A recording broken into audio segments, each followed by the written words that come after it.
Assalamu alaikum dear students, me Sheikh Asif, you are watching SA Math Vibes. Dear students, हम discuss कर रहे थे infinite series को। Infinite series के ऊपर लेक्चर नंबर 7 है जो आज हम डिस्कस करेंगे। Lecture number 7 dear students base करता है सम ऑफ इन्फिनिट सीरीज़ और sum of partial sequence. Mean आपके पास इन्फिनिट सीरीज़ अगर गिवन हो तो उन इन्फिनिट सीरीज़ को आपने सम कैसे करना है, और फिर पार्शल सम अगर आपको गिवन हो तो उसको कैसे करना है। ये दो चीज़ें डियर स्टूडेंट्स हम सीखेंगे आज की इस क्लास में। सो आइए स्टार्ट करते हैं। Sum of infinite series an infinite series is an expression that can be written in form. किसी भी इन्फिनिट सीरीज़ को डियर स्टूडेंट्स आप इस एक्सप्रेशन में लिख सकते हैं। समीशन के vary 1 over infinity u k equal to u1 u2 u3 uk so on, where u1 u2 u3 uk are called terms of series। ये क्या है dear students? Terms of series हैं, और टर्म्स ऑफ सीरीज़ को जमा करके ऐसे लिखा जा सकता है समीशन के वेरी 1 ओवर इन्फिनिटी यू के की फॉर्म में। सो इसकी एग्जांपल हम लेटर ऑन डिस्कस करेंगे इसी क्लास में। देन हम स्टार्ट करते हैं sums of partial sequence. Let Sn be the sequence of partial sum of series u1, u2, u3, uk, and if sequence Sn converges to a limit s, ये जो आपके पास terms of series है, ये वाले u1, u2, u3, uk, अगर ये किसी एक टर्म को कन्वर्ज करती है और उस टर्म को आप डियर स्टूडेंट्स नाम दे दें s का, then series said converge to s। फिर हम कहेंगे वो पूरी की पूरी सीरीज़ किसको कन्वर्ज कर रही है? s को कन्वर्ज कर रही है। s called sum of series, इस s को सम ऑफ सीरीज़ बोलेंगे। Mean u1 u2 u3 uk को आप इस तरह लिख सकते हैं समीशन के वेरी 1 ओवर uk, समीशन के वेरी 1 ओवर इन्फिनिटी यू के, और इस सारे को आप किसके इक्वल लिख सकते हैं? एस के इक्वल लिख सकते हैं। देन आप इस प्रोसेस को बोलेंगे सम ऑफ पार्शियल सीक्वेंस। और अगर आपके पास सीक्वेंस जो है वो कन्वर्ज करती है तो फिर तो वो किसी नंबर को डियर स्टूडेंट्स कन्वर्ज करेगी। अगर सीक्वेंस आपके पास कन्वर्जेंट है फिर तो वो किसी नंबर को कन्वर्ज करेगी। अगर डाइवर्जेंट है फिर डाइवर्जेंट सीरीज़ का डियर स्टूडेंट्स जो है वो सम पॉसिबल नहीं होता। सो divergent series has no sum. So determine 1 minus 1 plus 1 minus 1 converge है और डाइवर्ज है। हमने ये बताना है जो हमें सीरीज़ गिवन है कि ये कन्वर्जेंट है और डाइवर्जेंट है। अगर ये कन्वर्जेंट है तो हमें ये बताना है ये किसको कन्वर्ज करती है। सो नॉर्मली आप अगर अलजेब्रिक एक्सप्रेशन से देखें 1 माइनस 1 एक पॉजिटिव नंबर है एक नेगेटिव नंबर है, सो कैंसिल हो जाएगा, ज़ीरो आ जाएगा। लेकिन डियर स्टूडेंट्स सीरीज़ में ऐसा नहीं होता। सो आप इसको बोलोगे S1, S2 का मतलब पहली दो टर्म 1 माइनस 1 0, S3 का मतलब पहली तीन terms 1 minus 1 plus 3 1 minus 1 plus 1 1 आ जाएगा। S4 का मतलब first four terms 1 minus 1 plus 1 minus 1 0 आ जाएगा। इस तरह S5 करेंगे तो अगेन आपके पास 1 आ जाएगा। सो आप इसको इसी तरह भी देख सकते हैं। मीन आपके पास y जो है वो 1 है तो ये आपके पास एक किस्म की जो है वो कांस्टेंट सीक्वेंस बन जाती है जो किसी एक नंबर पे टिक जाती है। सो ज़ीरो पे हमें या तो ज़ीरो रहेगी या फिर आपके पास क्या रहेगी, वो सीक्वेंस 1 रहेगी। सो sequence of partial sum is 1 0 1 0 1 0, तो ये ऑसिलेट सीक्वेंस है।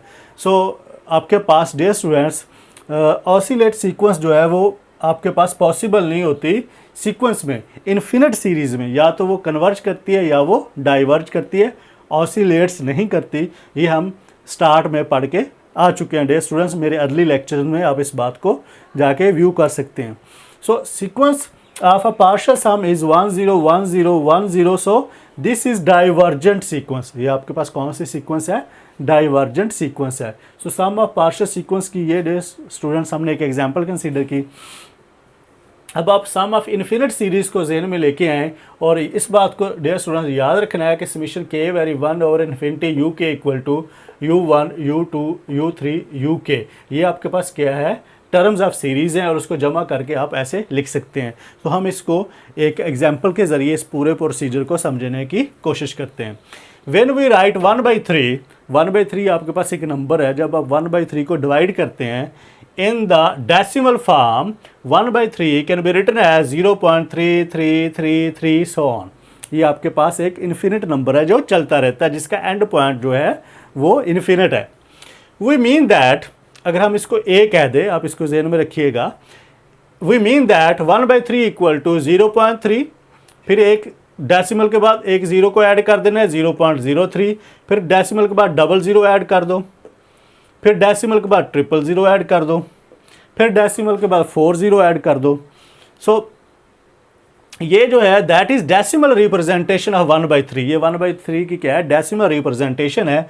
View sum of infinitely many terms, जिसके अंदर बहुत सारी टर्म्स हैं जो आप ऐड कर रहे हैं। सो 0.333 आप इसको 1 बोल दो। मैंने जो इक्वेशन ए बोली थी उसकी जो है मैंने राइट हैंड साइड ले ली, 0.333 आप इसको क्या बोल दो डियर स्टूडेंट्स, 1 बोल दो। This can viewed as infinite series, आप इसको ऐसे लिख सकते हैं 0.3 plus 0.03 plus 0.003 plus 0.0003 so on. और हम इसको ऐसे भी लिख सकते हैं, ये हम पॉइंट को ख़त्म करेंगे 3/10, 3/100, 3/1000, 3/10,000 सो ऑन। अगर हम इसको 10 की पावर में लिखेंगे, सो 3/10 की पावर 1, 3/10 की पावर 2, 100 को 10 की पावर 2 लिखा जा सकता है, 1000 को 10 की पावर 3 लिखा जा सकता है, 10,000 को 10 की पावर 4 लिखा जा सकता है। तो अगर डेयर स्टूडेंट अब इसी पैटर्न को लेके चलते जाएं, तो अगर हम इसको 3/10, 3/10 स्क्वायर, 3/10 क्यूब, 3/10 4 को सीक्वेंस में लिखना चाहें तो हम तमाम टर्म्स को क्या कर देंगे, ऐड कर देंगे। सीक्वेंस है क्योंकि sum of sequence is called series. हम सीक्वेंस को जमा कर देंगे तो आपके पास क्या बन जाएगी, सीरीज बन जाएगी।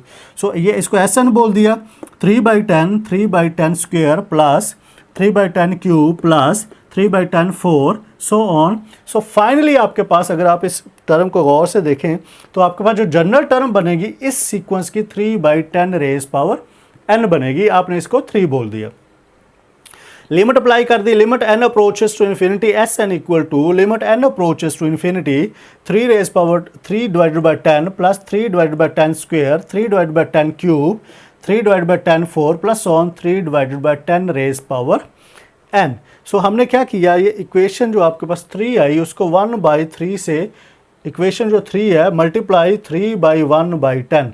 सो इक्वेशन 3 को 1/10 से मल्टीप्लाई कर दिया डियर स्टूडेंट्स। फिर ये इक्वेशन कुछ इस तरह बन गई, 1/10 SN 3/10 स्क्वायर, 3/10 क्यूब, 3/10 4 और 3/10 n प्लस 1, एक n में इजाफा हो गया। 3 - 4 किया, जैसे हम 3 - 4 करेंगे तो आपके पास जो 3 की आपके पास जो लेफ्ट हैंड साइड है SN और आपके पास जो 4 की लेफ्ट हैंड साइड है SN/10 हम ये माइनस कर देंगे, और इसी तरह हम 3 की फर्स्ट टर्म लेंगे और 4 की लास्ट वाली टर्म लेंगे, दरमियान वाली टर्म जो है वो स्किप हो जाएगी सो ऑन में। So SN minus SN/10 equal to 3/10 minus 3/10 n plus 1। So हमने 4 की लास्ट वाली टर्म ले ली और 3 की फर्स्ट वाली टर्म ले ली। सो SN अगर बाहर निकाल ले कॉमन, तो 1 - 1/10, 10 एलसीएम आ जाएगा, तो 10 - 1 9/10 SN इक्वल टू 3/10 कॉमन ले ले, 1 - 1/10 आ जाएगा। सो यहाँ 10 से 10 कैंसिल हो जाएगा, 9 बच जाएगा। 9 को फिर डिवाइड करेंगे बोथ साइड्स, सो 3/9 आपके पास 1/3 आ जाएगा। सो व्हेन अब 1/10 रेज पावर n, यहाँ पे जब n जो है वो इन्फिनिटी को अप्रोच करेगा तो 1/10 किसको अप्रोच करेगा, 0 को अप्रोच करेगा। So 1/10 raise power n approach 0 when n approaches infinity. Limit n approaches infinity SN equal to limit n approaches infinity 1/3 1 - 1/10 raise power n। तो 1 - 0 1 आ जाएगा, तो आपके पास फाइनल आंसर क्या आया, 1/3 आया, which is left hand side of A. जो आपके पास ए की क्या है, लेफ्ट हैंड साइड है, जहाँ से हमने इस एग्जाम्पल को स्टार्ट किया था। सो डियर स्टूडेंट्स, आपने देखा कि 1/3 को जैसे हमने डिवाइड करके डेसिमल रिप्रेजेंटेशन फॉर्म में लिखा, फिर हमने उससे सीक्वेंस बनाई, सीक्वेंस से सीरीज़ बनाई, सीरीज़ से हमने क्या किया, उससे उस पर limit n approaches to infinity apply किया। तो इस प्रोसीजर को हमने अप्लाई किया तो आपके पास उसकी राइट हैंड साइड आई 1/3, जिसको वो अप्रोच करती है, which we denote by writing. हम इसको ऐसे भी लिख सकते हैं 1/3 इक्वल टू 3, 1/3 इक्वल टू 1/3 को अप्रोच करती है equal to 3/10 plus 3/10 square 3/10 cube plus on 3/10 raise power n। और इसको अगर हम इस फॉर्म में लिखें s equal to limit k vary 1 over infinity u k, तो s आपके पास क्या है जिसको वो अप्रोच करती है, तो वो आपके पास 1/3 है। और ये आपके पास जनरल टर्म क्या बन जाएगी, summation k vary 1 over infinity 3/10 raise power n। यहाँ पे n की जगह पे 1 पुट करो, 3/10, n की जगह पे 2 पुट करो, तो ये सारी सीरीज़ आ जाएगी। तो ये सारी सीरीज़ जो है डियर स्टूडेंट वो किसके इक्वल है, 1/3 के इक्वल है। तो इस तरह डियर स्टूडेंट्स अगर आपके पास इन्फिनिट सीरीज़ दी गई हो और आपने उसको ऐड करना हो तो उसका ये प्रोसीजर है जो हमने डिस्कस किया है। तो अगर किसी जगह कोई प्रॉब्लम है डियर स्टूडेंट्स, आप कमेंट करके मुझसे उसका आंसर ले सकते हैं। अल्लाह हाफिज़।